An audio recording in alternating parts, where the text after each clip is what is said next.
আসসালামু আলাইকুম ওয়া রাহমাতুল্লাহি ওয়া বারাকাতুহু। নাহমাদুহু ওয়া নুসাল্লি ওয়া নুসাল্লিমু আলা রাসূলিহিল কারীম, আম্মা বা'দু।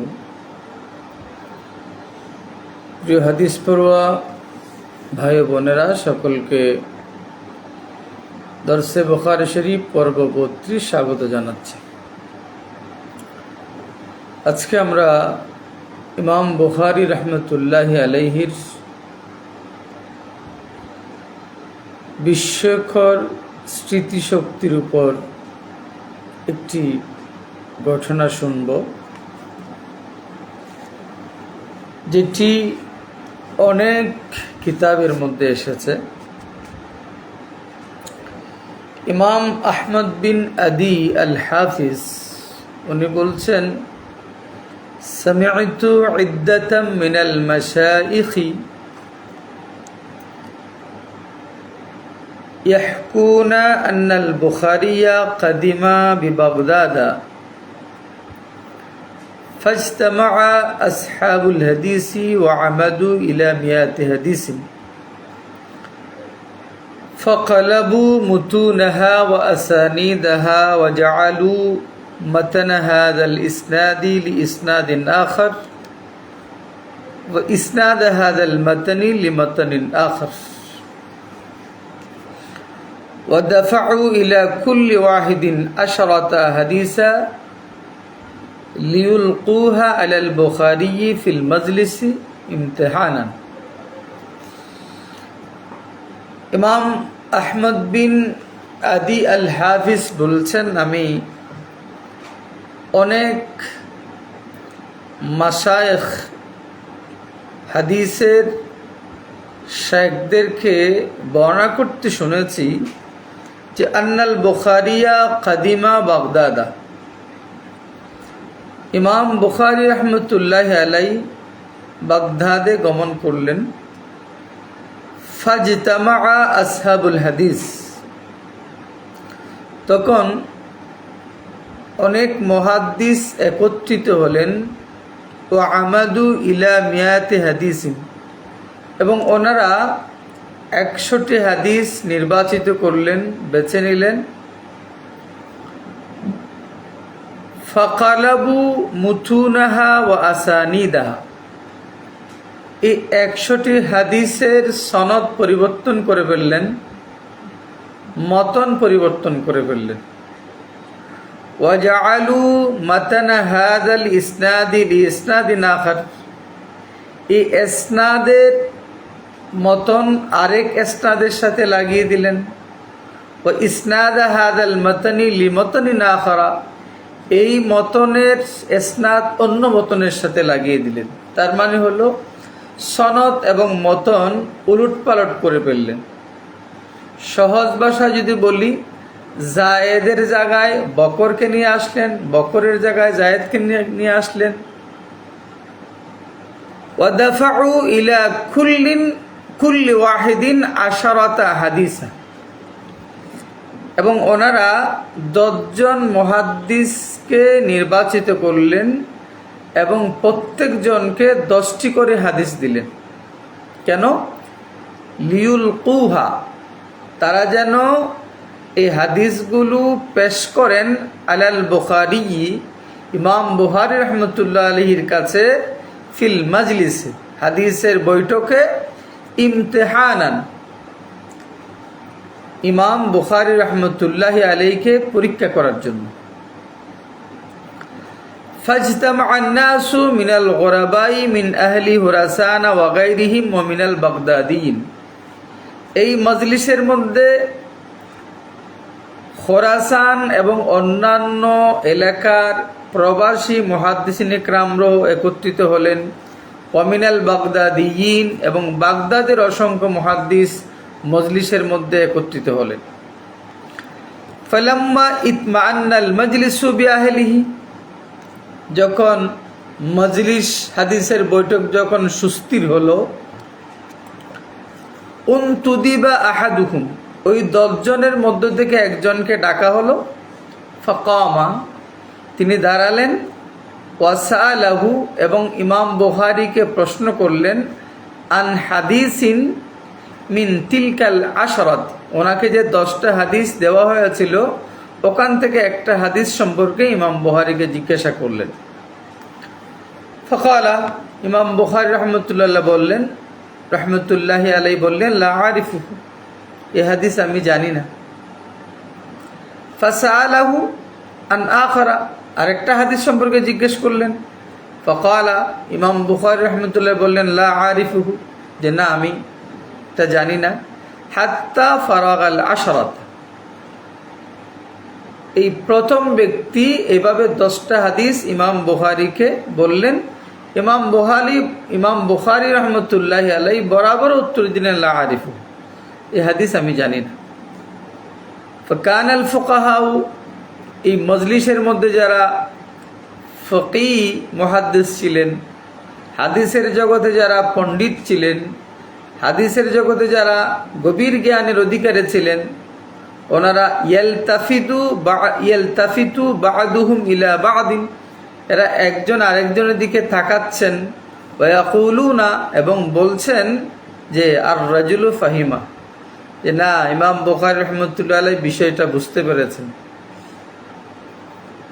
ওমান কানা লা ইয়াদরি, আর এরা যে উলটপালট করে ইমাম বুখারীকে পরীক্ষা করতেছেন, এই বিষয়টা যাদের জানা নাই, ওনারা বললেন যে কাদা আলাইহি বিল আজজি, ওনারা বললেন যে ইমাম বুখারী রহমতুল্লাহ আলাইহি এই হাদিস জানেন না, এই হাদিস সম্পর্কে ওনার এলম নাই, জ্ঞান নাই। ওনারা যারা এই বিষয় জানেন না, ওনারা ইমাম বুখারীকে অযোগ্য বা অক্ষম হিসেবে ওনারা মনে মনে ধরে নিলেন। সুম্মান্তুদি বা আখারু, দ্বিতীয় আরেকজনকে ডাকা হলো। ফাফআলা কাফআলিল আউয়াল, ফাফআলা কাফআলিল আউয়াল, প্রথম ব্যক্তি যেমন করলেন উনিও তেমন করলেন। একটা হাদিস জিজ্ঞেস করলেন, আর এইভাবে ওনার একটা একটা করে 10টা হাদিস দ্বিতীয় জন ইমাম বুখারীকে জিজ্ঞেস করলেন। ওয়াল বুখারীয়ু, ইমাম বুখারী রহমতুল্লাহ ইয়াকুলু, বরাবরে বলছেন, লা আরিফুহু, যে না আমি এই হাদিস জানি না। ইলা আন ফারাগাল আশরা, এভাবে দ্বিতীয় জন 10টি হাদিস শেষ করলেন, তৃতীয় জন হাদিস শেষ করলেন। 10 জনেই ওনারা 10টি করে হাদিস ইমাম বুখারীকে পেশ করলেন। আর ওহুয়া, ইমাম বুখারী রহমতুল্লাহি আলাইহি লা ইয়াজিদুহুম আলা লা আরিফু, 10 জন 10টি করে 100টা হাদিস ইমাম বুখারী থেকে জিজ্ঞেস করলেন।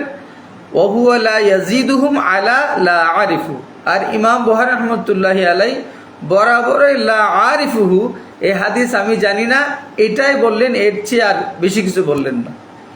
ফালাম্মা আলিমা, ইমাম বুখারী যখন জানতে পারলেন যে আন্নাহুম ফারাগু, যে ওদের পরীক্ষা শেষ, 10 জন 10টি করে হাদিস জিজ্ঞেস করলেন, ওদের পরীক্ষা শেষ, তখন ইলতাফাতা ইলাল আউয়াল, ইমাম বুখারী রহমতুল্লাহ আলাইহি প্রথম যে মুহাদ্দিস ওনাকে 10টা হাদিস সম্পর্কে জিজ্ঞেস করেছিলেন, ওনার দিকে দৃষ্টি দিয়ে বললেন, ফাকালা, বললেন, আম্মা হাদিসুকাল আউয়ালু, যে মুহাদ্দিস সাহেব আপনার প্রথম হাদিস, ফাকুলতা কাযা, আপনি আমাকে বলার সময় এমনভাবে বলেছিলেন, এভাবে বলেছিলেন। তাহলে ইমাম বুখারী প্রথমে উনি যেভাবে বলেছিলেন সেটা আগে বলেছেন, যে ফাকুলতা কাযা, আপনি বলার সময়, আমাকে বলার সময় এমন বলেছিলেন, কিন্তু ওয়াসাবুহু কাযা, কিন্তু সেটা ভুল, এটার সঠিক হলো এরকম। ওয়া হাদিসুকা সানি কাযা ওয়া সাওয়াবুহু কাযা, আপনার দ্বিতীয় হাদিস আপনি বলার সময় এভাবে বলেছিলেন, তার শুদ্ধ হলো এমন। ওয়া সালিস, আপনার তৃতীয় হাদিস, ওয়ার রাবি, চতুর্থ হাদিস, আলাল ওয়ালা, এভাবে ধারাবাহিকভাবে হাত্তা আতা আলা তামামিল আশরা, এভাবে প্রথম জনের 10টা হাদিস, দ্বিতীয় জনের 10টা হাদিস, তৃতীয় জনের 10টা হাদিস, 10 জন যে 10টা করে পরিবর্তিত হাদিস, উলটপালটকৃত হাদিস বলেছিলেন ইমাম বুখারীকে। ইমাম বুখারী প্রত্যেকটা হাদিস প্রথমে ওনারা যেরকম বলেছিলেন সেরকম বললেন, এরপর আবার শুদ্ধ করে বললেন। ফারাদ্দা কুল্লা মাতানিন ইলা ইসনাদিহি ওয়া কুল্লা ইসনাদিন ইলা মাতানি। ওনারা তো উলটপালট করেছেন, এক সনদের জায়গায় আরেক সনদ, এক মতনের জায়গায় আরেক মতন। ইমাম বুখারী রহমতুল্লাহ আলাইহি যেই সনদ যেখানে, যেই মতন যেখানে, সেখানেই প্রত্যেকটা আপন আপন জায়গায় এই 100টা হাদিস ওদেরকে শুদ্ধ করে পাঠ করে শোনালেন।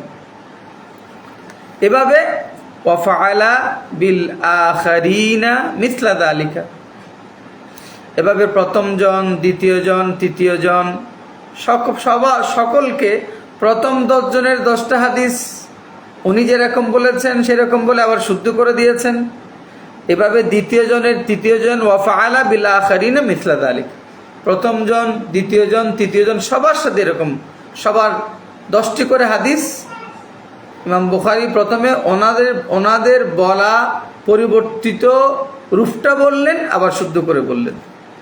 ফাআকাররান নাসু লাহু বিল হিফজ, তখন সমবেত সকল মুহাদ্দিসিনে কেরাম স্বীকার করে নিলেন ইমাম বুখারী রহমতুল্লাহি আলাইহির হিফজ শক্তি, মুখস্থ বিদ্যা কত উপরে, কত মহান।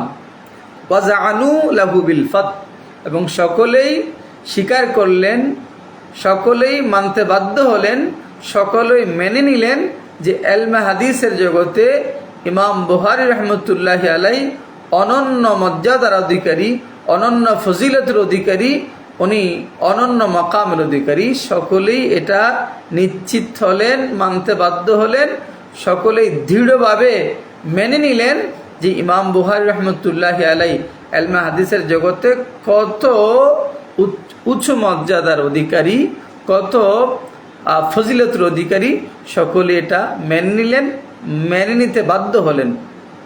তাহলে এই ঘটনা থেকে বোঝা যায় যে ইমাম বুখারী রহমতুল্লাহি আলাইহিকে আল্লাহ কত প্রখর স্মৃতিশক্তি দান করেছিলেন যে একবার শুনে তা ওনাদের মুহাদ্দিসিনে কেরামের একবার শুনে তাদের ভুলটা প্রথমে বলা, ওরা যেভাবে বলেছেন আবার সেটাকে শুদ্ধ করে বলা, এটা আল্লাহ পাক রব্বুল আলামিন ওনাকে কেমন স্মৃতিশক্তি দিয়েছেন। উনি এই জন্য ওনাকে বলা হয়েছে উনি আল্লাহর একটি কুদরতি নিদর্শন এবং প্রিয় হাবিব সাল্লাল্লাহু আলাইহি ওয়াসাল্লামের একটি মুআজিজা। এটা এই ঘটনায় প্রমাণ করে আজকের মতো আমরা এখানে শেষ করছি। আসসালামু আলাইকুম ওয়া রাহমাতুল্লাহি ওয়া বারাকাতুহু।